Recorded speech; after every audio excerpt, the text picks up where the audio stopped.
So welcome to part 2 of my presentation. I remember in the part 1 of my presentation, I left my presentation after highlighting the examples of probability sampling and the examples of non-probability sampling. Now in this part, I want to explain each and every example so that you know their meaning, because in examination you will be asked to explain or differentiate or identify the similarity between the two. So not unless you understand their meaning, you can never explain what they mean.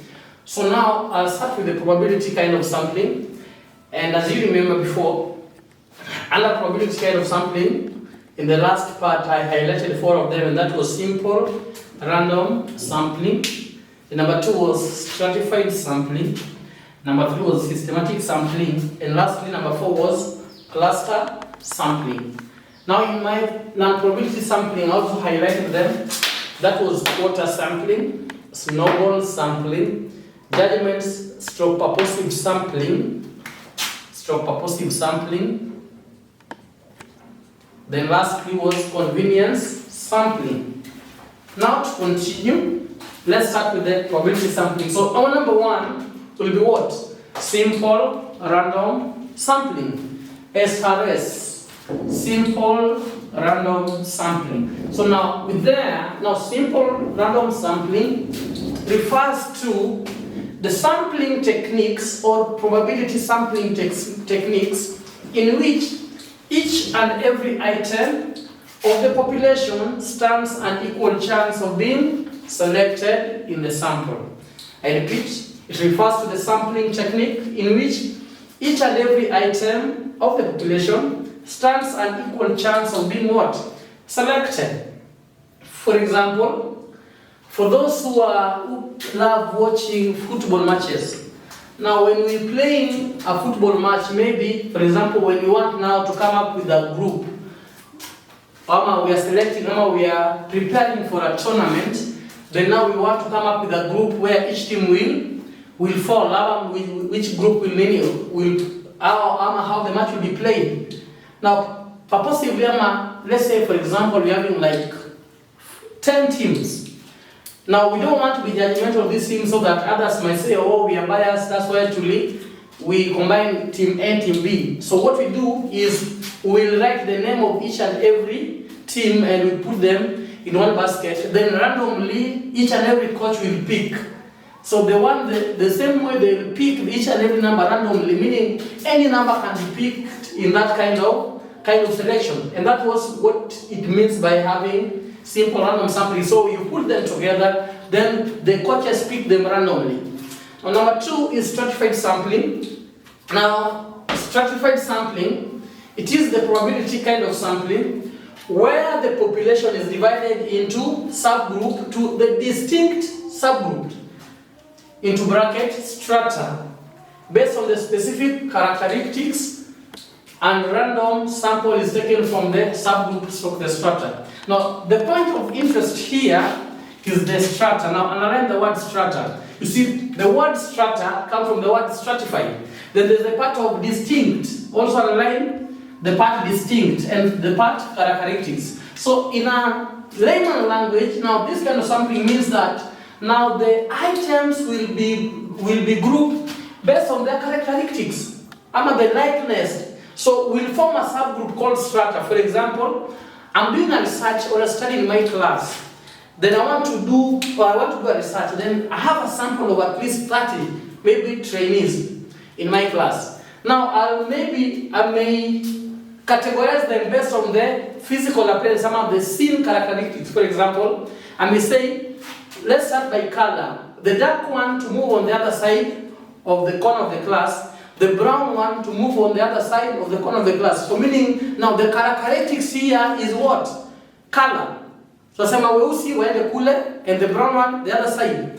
Then maybe I may say now of the brown or the dark on the other side, if they were ladies, then I'll maybe categorize them to the other strata, maybe by saying those who have shaved on the other side and those who have plated their hair on the other side. So you see, now the characteristics, now the plating of the hair. We started dividing based on what? Color. Now the black one or the dark one on the other side, the brown one on the other side. Now on the dark one, we also now stratified further or sample further. Now based on their style, those who have shaped this way on this other side, those who have not shaped on the other side. Now that's what we call strata. Now upon coming with those strata based on the specific characteristics, then the sample is taken from each and every strata. Now we go to each and every strata. For example, we have 4 strata. Strata 1, 2, 3, and 4. Now we'll pass across each and every strata and pick what? A sample. That's what we call stratified sampling. Now the third one in the probability part of sampling will be what? Systematic sampling. Now with the systematic sampling, it is, from the word systematic, it is system generated. For example, let's define it first. Now systematic sampling means the type of probability sampling technique where samples are selected in ascending or descending order. Now underline the word ascending and descending order. For example, in systematic sampling, samples are drawn according to some predetermined object. For example, let's say, suppose the population consists of 100 units. Then, now we are asked of the 100 units, out of the 1,000 units, now we derive the sample. So we might decide if we are going to use systematic sampling. We can choose these samples based on what? Either in ascending order or descending order. If it is a descending order, there's another list. Ascending order. Now from the 1,000 units, meaning that we have the unit 1, so we might say maybe let's go from 10th to 20th to 50th. So we'll pick the 10th item, the 50th item, the 100th item, in that order. It should be a systematic way. So if it is by descending, then we start from 1,000, maybe 1,000, then the 990th, and the going downward. Then until we get the correct samples or items that we need. Now it is systematic. If it is ascending, it must follow ascending order only. If it's descending, then also it must follow descending order only. Then the last one in this batch, it is what? Clustered sampling. Now cluster sampling is simply what? A probability sampling technique where the population is divided into what? Clusters. Often based on geographical or natural conditions. For example, the entire cluster are randomly selected. So you will cluster, maybe, let's say we are having 20 students. That's the population I want to study with. Now I'll cluster them by 5. No, 5, cluster 1, cluster 2, meaning I'll be having 4 clusters. Now these clusters will be based on what? Geographical or natural what? Conditions. Then now a sample will be picked from each and every cluster. Now do not differentiate, do not usilinganishe cluster sampling na stratified sampling. With the stratified we form the strata based on what? Similar characteristics. But now with the cluster there is no, we form our sample or item based on what? Geographical or what? Natural. Here it is based on what? Characteristics or distinct groups. With the cluster, it is just based on what? Geographical or nature. So we form the sample based on what? Nature. That marks now the end of what? Probability sampling. And that will lead me to the second part of it, which was non-probability sampling. And under non-probability sampling, I was having 4 elements. Element 1 was quarter sampling. Then element 2 was snowball sampling. Then element 3 was purposive sampling. Purposive sampling. Then lastly, element 4 was convenience sampling. So let's start with quarter sampling. Now with quarter sampling, it is a non-probability sampling where the researcher ensures that specific subgroups, into bracket quarters, of the population are represented in a sample according to a predetermined proportion. A specific what? Quarters, so underlying quarters. For example, let's say we want to do a research. Then, as a researcher, you are given a sample unit, or let me say a sample size of 400 students. Now you have to get a sample size of 400. Now that will be a sample population. So from an entire population of maybe, let's say you're having a population of 1,000, then you're only given what? You must have what? Only 400. So what will the researcher do is, of the 1,000, he or she will have to interview until that quota. If our quota was 400, we will interview the 1,000, but after reaching the 400, based on the quota which was predetermined, under the predetermined proportion, then you will left it from there. Hope we are together. Now the quota is that you have to have the predetermined proportions. If it was 200, you interview until the 200. And also, this kind of sampling, when getting sample, always use an interview as the method of getting the sample. And that marks the quota sampling. To bring us to the second one, which is snowball sampling. Now with snowball sampling is simply an probability sampling where existing participants helps to recruit future participants from their networks. For example, you're having a network, you had already done a research and you already have an existing sample. Now from the existing sample, the sample themselves will get other sample from their network or from their geographical what? Location. Now you won't come with a new sample, but is the already existing sample is what will derive the new samples. That marks the snowball sampling. Then number 3, we'll have judgmental stroke purposive sampling. Now with judgmental stroke purposive sampling, it's just as from its word, judgmental. So it comes from the word judgment. That in this selection, the items will be selected based on the researcher judgment or knowledge. The sample or the items must be selected based on researcher's what? Judgment. For example, I want to go with some student maybe for an outing or for a symposium. Now as the trainer, I'll choose my class based on my knowledge. Maybe I might base my knowledge based on what? Their performance. Maybe those who performed better. So when you talk about those who perform better the previous exam, meaning I know them by name, I'll say so and so and so and so, let's go. Meaning my judgment will be what? Involved. Unlike the random where we choose just randomly. So the judgment will be involved, the researcher judgment or knowledge must be involved in selecting sample for judgmental stroke purposive sampling. Then lastly is the convenience sampling. Convenience sampling. So with the convenience sampling, this is a non-probability sampling technique where samples are drawn from the population which can be easily accessed or available. So with this kind of sampling is the researcher should not struggle or should not go an extra mile.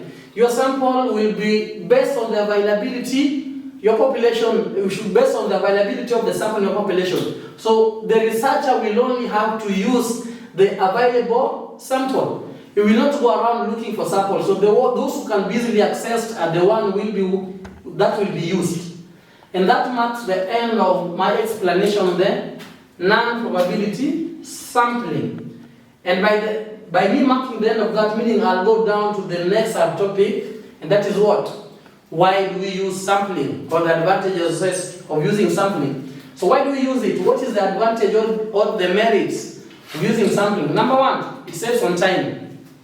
Or it is time conscious and cost conscious. So for example, let's say the convenience one. You have only to use the one that is available. So meaning the organization may not go further to seek for samples any other way, but they use the availability one, meaning it is time conscious and cost effective. So the school will not go extra mile or to dig in the pocket to get the sample for the study. Number 2, it is easy to manage. For example, if we were to do a research in the entire population, meaning to the TTNP, meaning our sample of the population of the student body, the entire student fraternity institution, and the student fraternity will be managed by the institution. So it is easy to manage. Lastly, it's often more accurate. So sampling is often more accurate. For example, while I was explaining quota, I said, well, now you're given a quota of 200, meaning the researcher will have to interview maybe only that quota of 200. So meaning when we interview, we have what? An accurate result. We don't assume, but we work with an actual fact or data. That's why we say, in why do we use sampling? That is often more accurate compared to other methods. Then lastly, I'll talk about characteristics characteristics of a good sample. That will be my last for today's presentation, characteristics of a good samples. Number 1, should be free from biasness. Should be free from biasness. So this will lead us to another topic that maybe we'll discuss another day, the part 3, that will be biasness and unbiasedness. We'll define what a biased sample is and what is unbiased sample is. So the sample must be free from biasness. Number 2, the sample must be adequate in size. Remember we talk about sample size, so it must be adequate. If we have inadequate sample size, meaning the conclusion that we derive from the study may not be appropriate, because our size matters a lot when we are doing the research. Then number 4 is the selected, like the selection of a sample must involve appropriate method. Like while selecting a sample, you must use what? An appropriate method. For example, here we have 2 methods. We have probability and non-probability. Those are 2 methods we are using while selecting sample. So any other method out of that one may not be considered. We only have 2 methods of selecting sample, and that is probability sampling and non-probability. Is either that is under probability or under non-probability. That means at this point selected using what? Appropriate method. And the methods we use to select sample are probability and non-probability. Then lastly, the representation of the population. Ya kwamba the sample that we are selecting must consist of the entire population. Like the entire population must be represented. For example, if we were to do a study based on the institution, then meaning each and every factor based on the number of the student or population may be considered. If we are taking sample, we not only lie on the same or only on one side. Maybe we might take different the wider population to make sure that we capture the identity almost the 3/4 of the population are presented. So the sample that we will select must have a representative of what? Of the entire population. And that marks the end of my today's representation. See you again next time in my part 3 presentation. Thank you.